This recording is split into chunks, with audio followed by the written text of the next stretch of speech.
Білмейді екенбіз. Кешір. Хомяк или что такое, бурундук. Да.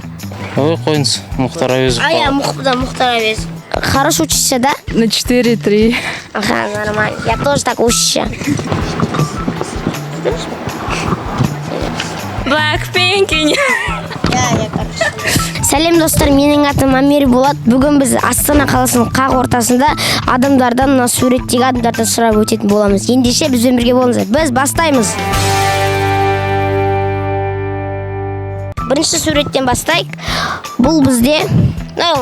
Білесің бе мына адамды? Я Бэтмен ғой. Бэтмен, молодец. Сен ше білесің бе? Я ол Бэтмен. Человек-паук. Ол Бэтмен болады бізде. Осы кісіні білесің бе? Не знаю. Бұл адам кім деп ойлайсыз?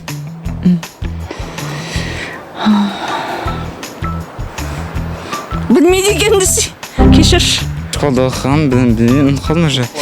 Аты қобыз тартатын біреуші, білмейді екен. Бұл кіші Шәкәрім Құдайберген, ұлы Қазақстанның ақын жазушы ұстазы. Осы кісіні танисыздар ма? Абай Құнанбаев. Кім екенін білесіздер ғой, анау? Қазақтың ұлы ақыны. Это кто, знаешь? Абай Кунанбергенов. Кунанбаев, извините. Мынау кезінде... Кім ғой мынау? Анау кішкентай қыз ше, кім еді? Мынау қыз танисың ба? Витамин. Бұл қыздың атын білмеймін, бәлкім тик-ток түсіретін білемін. Келін болсаң бүйтесің ба, орамал тағасың ба дейтін емес пе? Аминка, витаминка. Витаминка, Иә, осы. Мына қызды танисыздар ма? Blackpink in your area. Blackpink in your... Осы қыздар танисың ба корейский? Blackpink. Білмедім. Бұл BTS-тің қыздары. Бұл адамды танисыздар ма? Мұхтар Әуезов. Да. Білмедім мұнда.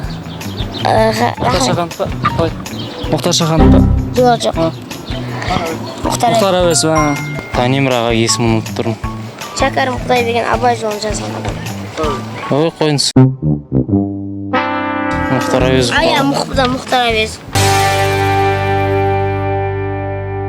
Ал достар, бүгін біз кезекті сұхбатымыз бітті. Енді өздеріңіз ойларыңызды комментарияға жазып, лайк басып, подписаться етіп кетіңіздер. Жақсы.